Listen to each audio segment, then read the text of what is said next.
विठोबा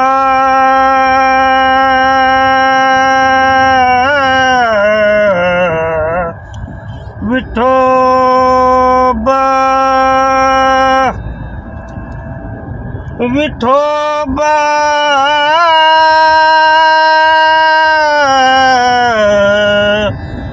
विठोबा जय जय विठोबा विठोबा रखुमाई जय जय विठोबा रखुमाई जय जय विठोबा विठोबा रखुमाई जय जय विठोबा रखुमाई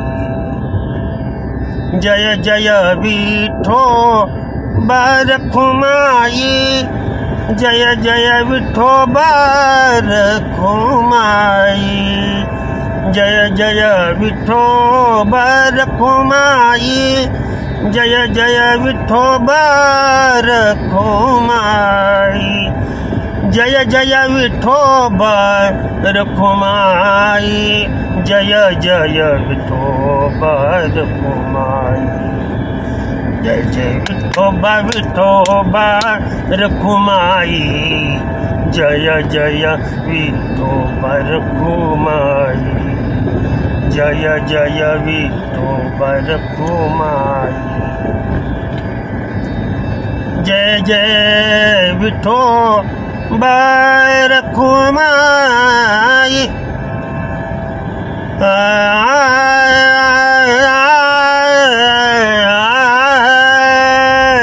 जय जय विठोबा रखुमाई जय जय विठोबा रखुमाई जय जय विठोबा रखुमाई जय जय विठोबा विठोबा रखुमाई जय जय विठोबा रखुमाई जय जय विठोबा विठोबा रखुमाई जय जय विठोबा रखुमाई जय जय विठोबा रखुमाई जय जय विठोबा रखुमाई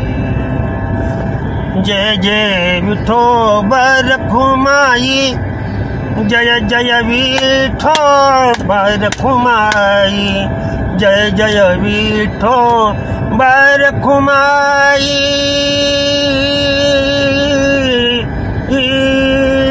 जय जय विठोबा रखुमाई जय जय विठोबा रखुमाई जय जय विठोबा रखुमाई जय जय विठ्ठल रखुमाई विठोबा म्हणायच्या ऐवजी विठ्ठल असं जरी म्हटलं तरी चालतंय जय जय विठोबा विठोबा रखुमाई जय जय विठ्ठल विठ्ठल रखुमाई वर म्हणायचं असेल जय जय विठ्ठल रखुमाई जय जय विठोबा रखुमाई जय जय विठ्ठल रखुमाई जय जय विठ्ठल रखुमाई राम कृष्ण हरी विठ्ठल केशवा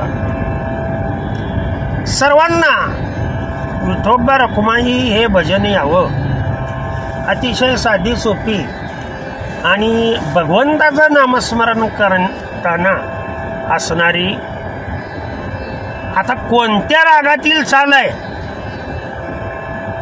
हे तुम्ही ओळखून घ्या आलं का लक्षात काही चालींचे राग मी सांगेन काही चालींचे राग तुम्ही ओळखायचे पाहूया किती जण ओळखते मात्र हा अभिमान म्हणून नाही बरं का तुम्ही शोधावं की हा कोणता राग आहे बाबा नाही तो गिरधर लाल तो भाव का भूका राग कला नाही जानत तुका. लक्षात आलं का तुमच्या? फक्त हे भजन म्हणताना अंगातील सुप्त अवस्थेत असलेला ब्रह्मरस काय असा उसळला पाहिजे, उड्या हाणता आल्या पाहिजेत ब्रह्मरसामध्ये. लक्षात ठेवा, लग्नात उड्या हाणणारा इकडं परमार्थात आल्यावर ना त्याला कळतं खऱ्या उड्या कोणत्या आणि खोट्या उड्या कोणत्या. लक्षात आलं का? लग्नात उडी हाणणारा कायम स्वरूपी बेडीत अडकला जातो बरं का. लक्षात ठेवा, कायम स्वरूपी बेडी अडकली जाते. मात्र परमार्थात उडी हाणताना कायम स्वरूपी, लक्षात ठेवा, ही देहाची बेडी आहे ना, देहाची मूळचाच तो मुक्त होता परिबळे केला बद्ध. घेऊन या छंद माझे माया बंधनातून बाहेर पडायचं असेल तर भगवंताचं असं नामस्मरण करा. घर आलं माझं. रामकृष्ण हरी, विठ्ठल केशव.